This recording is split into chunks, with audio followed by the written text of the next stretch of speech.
was my favorite part of the night. It was the Miz and Enzo. The Miz comes out with Maurice and announces that they're having a baby. It was genuine. It's like you wanted to cheer for the guy, and he's supposed to be the heel.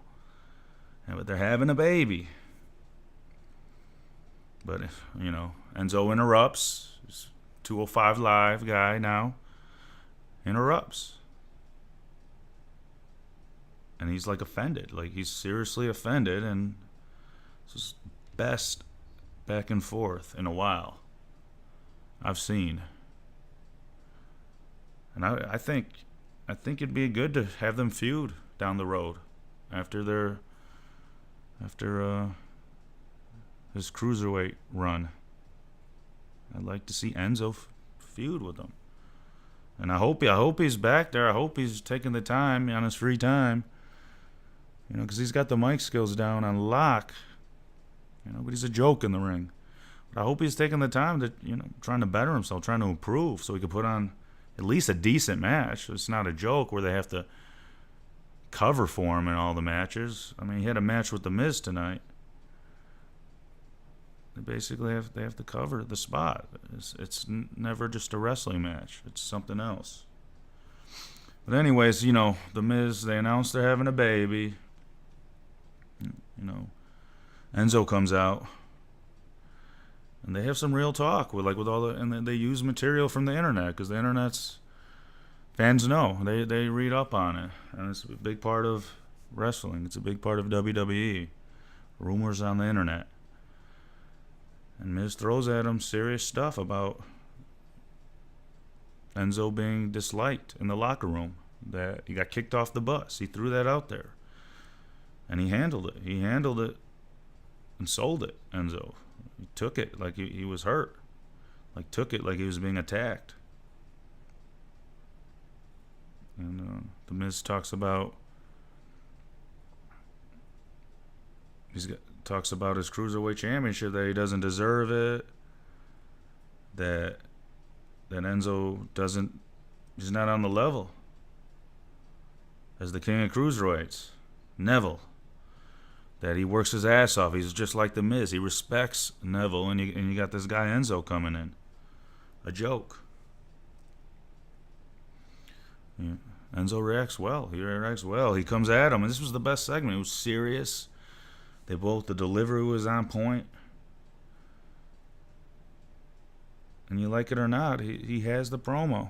He has the promo, Enzo. He says, unlike Kurt Angle, The Miz says this, unlike Kurt Angle, I will be there for our child from day one. He says that after they announce that they're going to have a baby.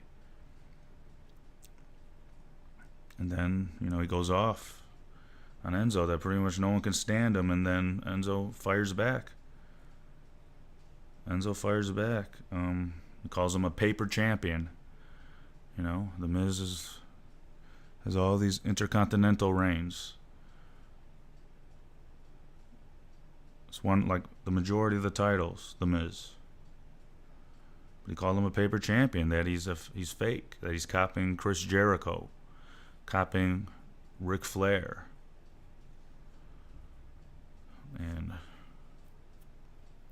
that he's not real, he's not authentic. Enzo has one thing, he might be, annoy people. He has one thing, he's real, and that he's himself. There's no one else like him. All The Miz is all he does is copy other wrestlers. And it was a great exchange. This is top of the line. And here we go again. Earlier there was a promo. There was a match, then a promo. And now there's a promo first between the two, an exchange, and then there was a match. Spontaneous match. And it was funny. They had to cover. They had to do something different. They can't have a real match. This is why I hope Enzo tries to better himself. Wants to wrestle. Take it seriously. But it was entertaining. This was the most entertaining part of the night, hands down.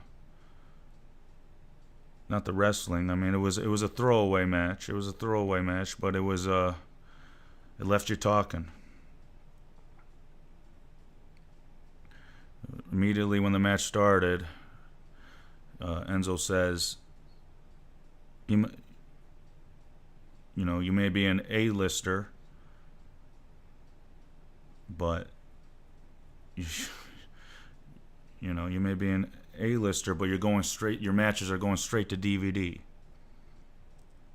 So it was like a gimmick. They were even talking on the mic while they're wrestling, and I'm probably gonna rewatch that one again. I did. I enjoyed it. It. It was entertaining. But the match was a throwaway, and they ended up beating him down, Enzo. But them two should feud down the line. Because the feud here, the animosity here, was brought up immediately, and it's like bam, it was like feud of the month going on right here. Feud of the month between the two. They can't get that kind of build with any of these other feuds. So it'd be nice to see Enzo win the Intercontinental title one day. You know, I don't know. It'd be a little. I really don't want him winning the cruiserweight. But it looks like he's probably going to win. He just sells so much merchandise. He's just over. He's over. We'll see. Maybe he doesn't win. Maybe he goes for the Intercontinental. I don't know. All I know is that no one takes him serious as a wrestler, but they're going to put him on the show. Week in, week out. He's always going to be involved on the show. As like a centerpiece, as the face of the show even. I hate to say it. He is. And now not only is he centerpiece on Raw, he's freaking on 205 Live now. So people are saying he's going to go to 205 Live and he's going to be off Raw. No way. They make too much money off of him, so he's on both now. So there you go. So they're going to lift that division up. They will, no matter what. Guarantee it. More people are watching.